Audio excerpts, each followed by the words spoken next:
Everybody, अभी हम लोग 1.3 क्वेश्चन सॉल्व करने वाले हैं जिसमें पूछा है determine the empirical formula of an oxide of iron which has 69.9% iron and 30.1% dioxygen by mass. तो देखिए, कभी भी अगर आपको परसेंटेज कंपोजिशन दे रखा है, यानी कि परसेंटेज में आपको कभी भी क्वेश्चन में कुछ भी दे रखा है, तो आप हमेशा उसे मास परसेंट अज्यूम करेंगे अगर स्पेसिफाई नहीं किया। और मास परसेंट का हमें पता है होता है कि ये हमेशा 100 ग्राम से निकलता है। तो टोटल हमें पता चल गया कि 100 ग्राम का कंपाउंड है जिसमें 69.9 ग्राम आपका Fe है। कैसे पता निकाले? परसेंटेज कंपोजिशन से। ठीक है, अब देखो, फॉर्मूला दो टाइप के होते हैं, एक होता है मॉलिक्यूलर फार्मूला और एक होता है एम्फिरिकल फार्मूला। ठीक है, मॉलिक्यूलर फार्मूला हमें ये बताता है कि एक पूरे कंपाउंड में जैसे X6 Y12 Z6 ये जैसे कंपाउंड है। ठीक है, एक कंपाउंड में एक एलिमेंट के कितने टोटल मोल है। ठीक है, ये हमें क्या बताता है? ये बताता है मॉलिक्यूलर फार्मूला। पर एम्फिरिकल फार्मूला क्या बताता है कि एक कंपाउंड में मिनिमम वो कंपाउंड बनाने के लिए एक एलिमेंट कितना होना चाहिए। क्या? एक कंपाउंड बनाने के लिए मिनिमम मोल एक एलिमेंट का कितना होना चाहिए, उसे हम एम्फिरिकल फार्मूला कहते हैं। अब यहाँ हमसे ये एम्फिरिकल फार्मूला मांग रहा है तो हमें मिनिमम मोल्स निकालना होगा। एम्फिरिकल फार्मूला निकालने के लिए एक बहुत फेमस टेबल है जो हर स्कूल सिखाता है, वो मैं आपको सिखाती हूँ। आपको सबसे पहले एलिमेंट लिखना होता है, फिर लिखना होता है जैसे यहाँ आयरन दे रखा है और ऑक्सीजन दे रखा है, फिर हमें इसका एटॉमिक मास लिखना होता है। तो आयरन का एटॉमिक मास 56 होता है और ऑक्सीजन का 16 होता है। अगेन याद रखिए, ऑक्सीजन का एटॉमिक मास 16 होता है पर इसका एटॉमिक नंबर 8 होता है। हमें मास से मतलब है, नंबर से मतलब नहीं है। फिर हमें गिवन मास है, तो गिवन मास हमें पता है इसका क्या दे रखा है, 69.9 और इसका है 30.1 दे रखा है। फिर हम इसके मोल्स निकालेंगे कि अभी हमें कितने मोल्स दे रखा है। तो मोल्स का हमें फॉर्मूला पता होना चाहिए, जो होता है, क्या होता है, given mass upon atomic mass. तो यहाँ हो जाएगा 69.9 अपॉन 56 जो आपका 1.25 आएगा। उसी तरह इधर आपका 1.88 आ जाएगा।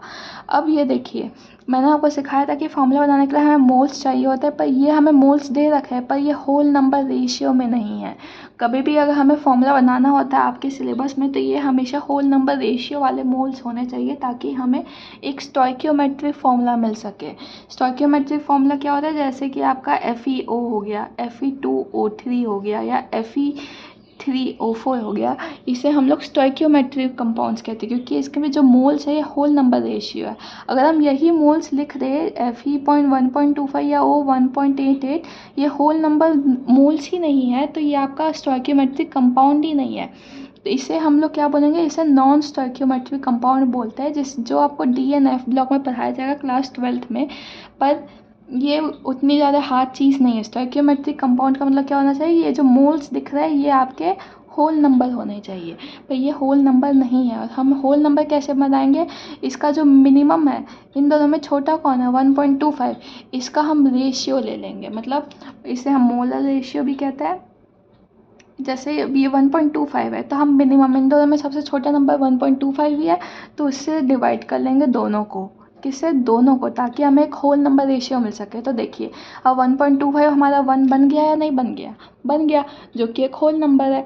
और 1.88 हमारा 1.5 बन रहा है। अभी मैं सिखाती हूँ आगे क्या करना है। तो Fe और O में हमें दिख गया कि ये 1 है और ये 1.5 है। हम 1.5 को 3/2 लिख सकते हैं, नहीं लिख सकते?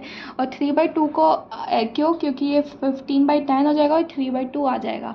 अब होल नंबर रेशियो बनाने के लिए आपको दिख रहा है कि 3.2 का हम 2 से अगर मल्टीप्लाई कर दें तो 2 कैंसिल हो जाएगा और 3 आंसर आ जाएगा, जो which is a whole number. तो अगर हम यहाँ 2 से मल्टीप्लाई करें तो Fe में भी 2 से मल्टीप्लाई करना होगा।